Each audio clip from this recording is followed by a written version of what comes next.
Assalamualaikum warahmatullahi wabarakatuh. Selamat pagi, siang, dan malam saudara-saudara semua. Perkenalkan, nama saya Muhammad Raka Darmawan dengan NIM E1A023078 dari kelas B. Dalam kesempatan kali ini, saya akan mempresentasikan tugas dalam mata kuliah hukum pajak, yaitu mengenai makalah analisis pengelolaan retribusi parkir tepi jalan umum. Dengan judul makalah yang saya ambil adalah analisis pengelolaan retribusi parkir tepi jalan umum dalam perspektif ketertiban hukum di DKI Jakarta. Oke, jadi sebelum masuk ke dalam presentasinya, saya akan menjelaskan sedikit mengenai apalah tema atau subtema yang saya ambil. Yang saya ambil bukanlah suatu kasus tertentu, konkret, tetapi saya lebih mengambil bagaimana permasalahan-permasalahan yang muncul terhadap retribusi parkir tepi jalan umum ini dalam daerah DKI Jakarta. Baik, selanjutnya kita masuk ke dalam presentasinya. Yang pertama yaitu mengenai latar belakang. Kita tahu bahwa otonomi daerah ini bertujuan untuk meningkatkan kesejahteraan masyarakat dengan mengelola sumber daya secara mandiri. PAD yang di dalamnya termasuk retribusi menjadi salah satu indikator utama kemandirian fiskal sebuah daerah. Nah, retribusi parkir umum ini adalah salah satu sumber PAD yang punya potensi sangat besar, khususnya kota sebesar DKI Jakarta. Namun, di balik potensi itu, ada banyak sekali permasalahan yang muncul.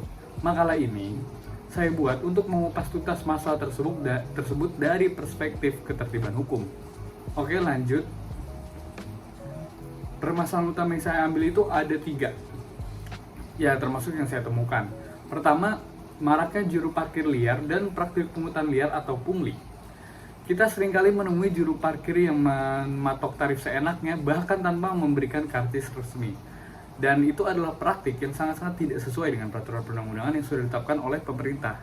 Tidak hanya di DKI Jakarta, mungkin kalian, saudara-saudara semua, mendapatkan kejadian-kejadian seperti itu di kehidupan sehari-hari kalian. Permasalahan yang kedua, yaitu kurangnya transparansi. Sistem pembayaran yang masih manual membuat sulitnya melacak berapa banyak uang yang benar-benar masuk ke daerah.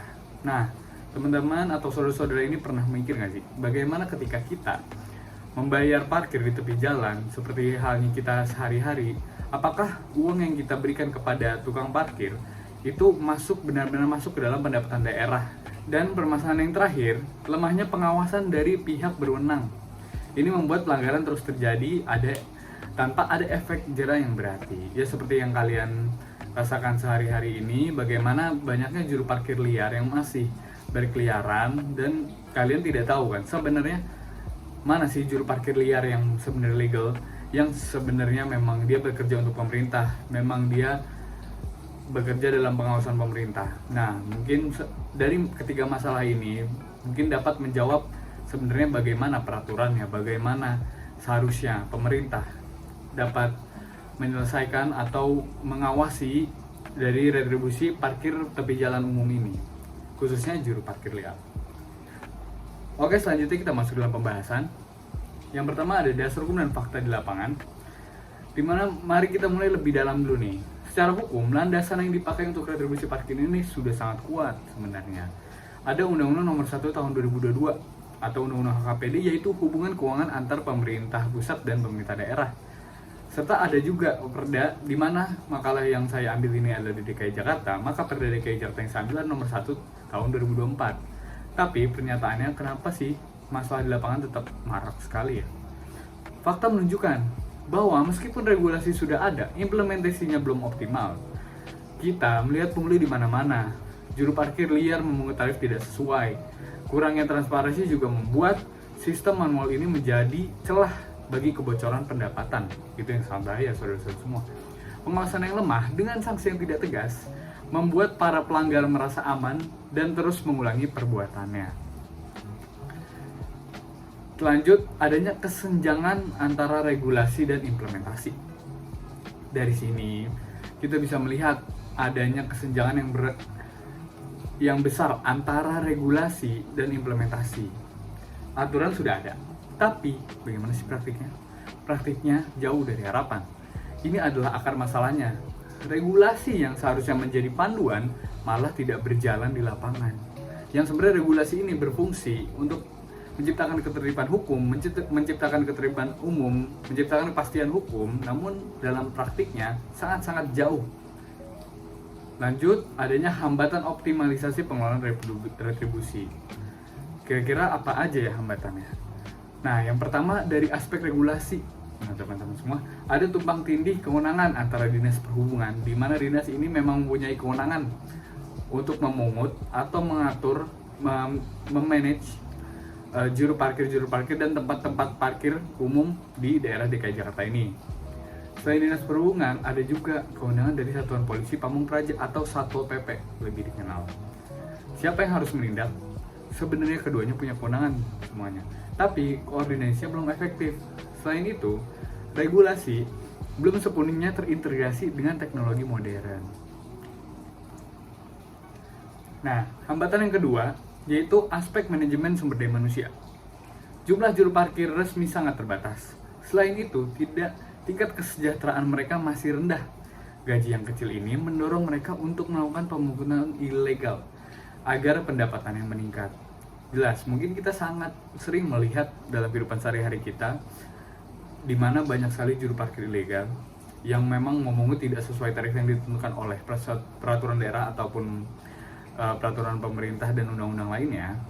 Jadi mungkin salah satu hambatannya adalah gaji atau honor yang didapatkan oleh juru parkir legal ini yang kurang dan yang menjadikan juru parkir legal ini sangat marak. Ketiga, aspek teknologi. Banyak terminal parkir elektronik atau TPE yang tidak berfungsi. Padahal sebenarnya teman-teman, teknologi ini seharusnya bisa menjadi solusi untuk transparansi. Sayangnya sosialisasinya juga masih sangat minim kepada masyarakat. Padahal jika memang difungsikan, jika memang diberdayakan dengan baik, itu akan menjadi suatu inovasi atau suatu teknologi yang memang sangat bermanfaat untuk masyarakat luas. Lalu upaya meningkatkan efektivitas pengelolaan. Apa ya solusinya kira-kira dari hambatan-hambatan yang sudah kita bahas tadi? Kita punya beberapa rekomendasi.